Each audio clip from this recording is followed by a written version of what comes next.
Hello नमस्कार, मी प्रियांका माझ्या YouTube चॅनलवरती तुमचं सगळ्यांचं स्वागत करते। आज 1 मे, सर्वप्रथम तुम्हाला महाराष्ट्र दिनाच्या हार्दिक हार्दिक शुभेच्छा। आणि तुम्ही जर कामगार असाल तर महाराष्ट्र कामगार दिनाच्या सुद्धा तुम्हाला हार्दिक हार्दिक अशा शुभेच्छा।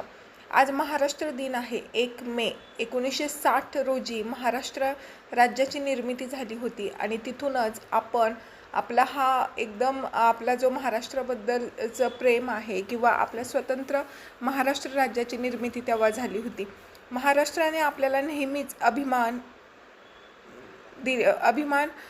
आपल्याला अभिमान वाटावा महाराष्ट्रावर, असंच नेहमी महाराष्ट्रामध्ये काही ना काही गोष्टी घडलेल्या आहेत। महाराष्ट्राचा इतिहास, महाराष्ट्राची संस्कृती, महाराष्ट्रातील देवाणघेवाण, महाराष्ट्रातील पैसा, महाराष्ट्रातील आकर्षण, या सर्वच गोष्टी, महाराष्ट्रातील सह्याद्री, महाराष्ट्रातील किल्ले, महाराष्ट्रातील दऱ्या, डोंगर, वारा, सगळ्याच गोष्टी, माणसं यांनी नेहमी आपल्याला अभिमान वाटेल असं आणि प्राऊड फील होईल की हां, माझा जन्म महाराष्ट्रात झाला आहे आणि मला कुठे जाण्याची गरज नाही आहे, मी स्वतः महाराष्ट्रामध्ये खूप चांगला जगू शकतो, असं आपल्याला प्राऊड फील ह्या महाराष्ट्र राज्याने नेहमीच करून दिलेलं आहे। तर आज आणखी याच्यामध्ये भर पडली ती म्हणजे मिसिंग लिंक प्रोजेक्टने।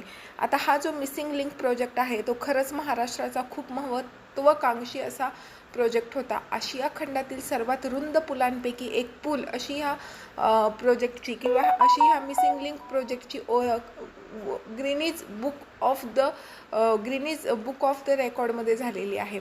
आज ग्रीनीज बुकमध्ये एखाद्या गोष्टीची नोंद होणं आणि त्यातल्या त्यात आपल्या महाराष्ट्रातल्या गोष्टीची नोंद होणं ही खरंच, आणि ती पण 1 मेला होणं, ही खरंच खूप अभिमानास्पद बाब आहे आपल्यासाठी। तर पुन्हा एकदा तुम्हाला महाराष्ट्र दिनाच्या खूप खूप शुभेच्छा। आणि हा मिसिंग लिंक प्रोजेक्ट जो आहे तो आजपासून चालू झालेला आहे। आता आजपासून त्याच्यावरती आपण जाऊ शकतो, येऊ शकतो। याच्यामुळे अनेक फायदे झालेले आहे की जो वाहतूक कोंडीचा प्रश्न आहे तो बऱ्यापैकी आता आपला जो आहे तो सॉल्व्ह होणार आहे आणि आपल्याला ज्या खंडाळा घाटातनं यावं लागत होतं, कुसगाव वगैरे, तर आपल्याला जाण्याची गरज नाही। पूर्णतः आपण ते हे करू शकतो, निग्लेक्ट करू शकतो। आणि दुसरी गोष्ट अशी की आपला प्रवासाचा वेळ जो आहे तो पण अर्ध्या तासाने कमी होणार आहे आणि एकदम युरोप मध्ये आल्यासारखं फील आपल्याला हा मिसिंग लिंक प्रोजेक्ट देणार आहे। आता दुसरी गोष्ट की इतका 600 ते 700 कोटी खर्च ह्या प्रोजेक्टवर झालेला आहे, इतका आलिशान हा प्रोजेक्ट आहे, इतक्या अत्याधुनिक सुविधांवरती हा प्रोजेक्ट आहे, पर्यावरणपूरक हा प्रोजेक्ट आहे, सगळ्या अत्याधुनिक सुविधा ह्या बोगद्यांमध्ये आहेत, CCTV कॅमेरे आहेत, त्यानंतर फायर एक्सटेन्शन्स आहेत, त्यानंतर वॉटर स्प्रेड्स आहेत, अशा अनेक गोष्टी या प्रोजेक्टमध्ये आहेत। तर मग यावरती टोल आपल्याला बसणार, स्वतंत्र टोल देण्याची गरज आहे का, तर हा प्रश्न असं कित्येक जणांच्या मनात पडलेला आहे। तर एकनाथ शिंदे यांनी सांगताना क्लिअर केलेलं आहे की कुठल्याही प्रकारचा टोल हा एक्स्ट्रा किंवा अतिरिक्त टोल मिसिंग लिंक प्रोजेक्टमधून तुमचं वाहन जात आहे म्हणून आकारण्यात येत नाही। जो तुमचा अगोदरचा टोल होता अलीकडे, तिथेच तुमचा टोल कापला जाणार आहे, जो तो खालापूर एक्सप्रेस इकडून टोल नाका, तर तिथेच तुमचा जो काही टोल आहे तो घेण्यात येणार आहे आणि मिसिंग लिंक प्रोजेक्टचा एक्स्ट्रा किंवा अतिरिक्त टोल असा आपल्याला भरावा लागणार नाही।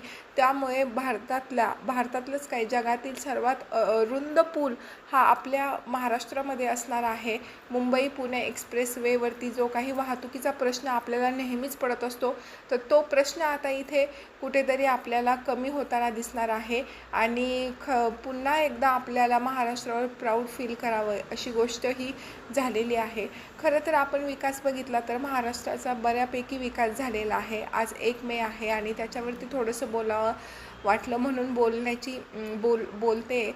पाटबंधारे विभाग असतील, त्यानंतर रस्ते महामार्ग असतील, पाणी पुरवठा असेल, वीज पुरवठा असेल, अशा अनेक गोष्टींमध्ये महाराष्ट्राने अभूतपूर्व अशी प्रगती केलेली आहे। अनेक ठिकाणी गाव तिथे रस्ता, गाव तिथे ST, गाव तिथे वीज, गाव तिथे पाणी, असं आजचं जे चित्र आहे ते आपल्याला दिसतं. तुम्ही जर आज गावाकडे जर गेले तर प्रत्येक शेतामध्ये तुम्हाला सोलार पॅनेल्स दिसतील, ज्यामुळे लोकांना जे रात्रीचं पाणी किंवा बारं धरायची वेळ होती तर तीसुद्धा कमी झालेली आहे. त्या लोकांची दिवसा ते म्हणजे हे करू शकतात, पाणी धरू शकतात सोलारच्या मदतीने. त्यानंतर गावोगावी सोलार पॅनल्स असल्यामुळे इलेक्ट्रिसिटीचा प्रश्न सुटलेला आहे, पाण्याचा प्रश्न बऱ्यापैकी गावांमध्ये सुटलेला आहे. तर खरंच आज या सरकारचं कौतुक करावं असं वाटतं. सरकारने बऱ्यापैकी कामं केलेली आहे. प्लस प्रत्येक नाण्याला दोन बाजू असतात, तशा इथेसुद्धा आहेत. काही कामं सरकारने चांगली केलीत, काही केली नाहीत, तो विषय वेगळा आहे. परंतु जे विकासभिमुख जी कामं असतात तर ती महाराष्ट्रामध्ये बऱ्यापैकी झालेली आहेत आणि अत्याधुनिक महाराष्ट्र ही आता सध्या आपल्या महाराष्ट्राची ओळख होत आहे. तर तुम्हाला या सर्व विषयावर काय वाटतं? खाली तुमची प्रतिक्रिया नक्की कमेंट करून सांगा, कारण तुमची प्रतिक्रिया, तुमचं एक लाईक हे खूप प्रोत्साहन देत असतं, नवीन व्हिडिओ टाकायला प्रोत्साहन देत असतं, उत्तेजन देत असतं. तर तुम्हाला मिसिंग लिंक प्रोजेक्टबद्दल काय वाटतं? आणि खरंच हा म्हणजे जो एक्सपिरियन्स आहे, त्याच्यावरती गाडी चालवण्याचा एक्सपिरियन्स आहे, तर तो कसा असणार आहे? कारण की अजूनपर्यंत हा एक्सपिरियन्स शक्यतो कोणी घेतलेला नाही. जी एक्साइटमेंट आपल्याला समृद्धी महामार्गाची होती, तीच सध्या काहीतरी ह्या प्रोजेक्टची सुद्धा एक्साइटमेंट आहे. आणि दुसरी गोष्ट की घाबरण्याचा विषय असा काही नाही. देवेंद्र फडणवीस यांनी सांगितलं की तिथे म्हणजे केबल्स आहेत, ज्या केबल्स तिथं वापरलेल्या आहेत, तर त्या केबल्स ज्या आहेत ना, त्या ताशी 240 ते 300 प्रति तास इतका वाऱ्याचा वेग रेजिस्ट करू शकतात आणि त्यामुळे त्या प्रकल्पाला काहीही धोका नाही आहे. त्यानंतर वरती खाली त्याची जी डिझाईन आहे प्रकल्पाची, तर तीसुद्धा त्या वाऱ्यापासनं आपला जो रोड आहे त्याला काही डॅमेज होऊ नये ह्याच्यासाठीच ती डिझाईन बनवण्यात आलेली आहे. त्यामुळे अतिशय सुरक्षित असा मार्ग हा असणार आहे असं फडणवीस यांचं म्हणणं आहे. आता खरं तर ते काय म्हणतात ना, अनुभव किंवा कालांतरानेच कळेल की हा किती सेफेस्ट झोन आहे किंवा यांनी खरंच किती ट्रॅफिक कमी झालं. परंतु गिनीज वर्ल्ड बुक ऑफ रेकॉर्डमध्ये आपली नोंद झाली, हा खरंच अभिमानाची गोष्ट आहे आपल्या महाराष्ट्रासाठी.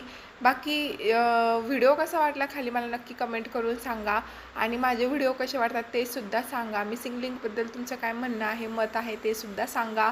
आणि जय महाराष्ट्र सर्वप्रथम सर्वांना. आणि तर ठीक आहे, आजच्या व्हिडिओमध्ये एवढंच आहे. बाकी बोलूया पुढच्या नवीन एखाद्या व्हिडिओमध्ये. चल, थँक्यू, बाय.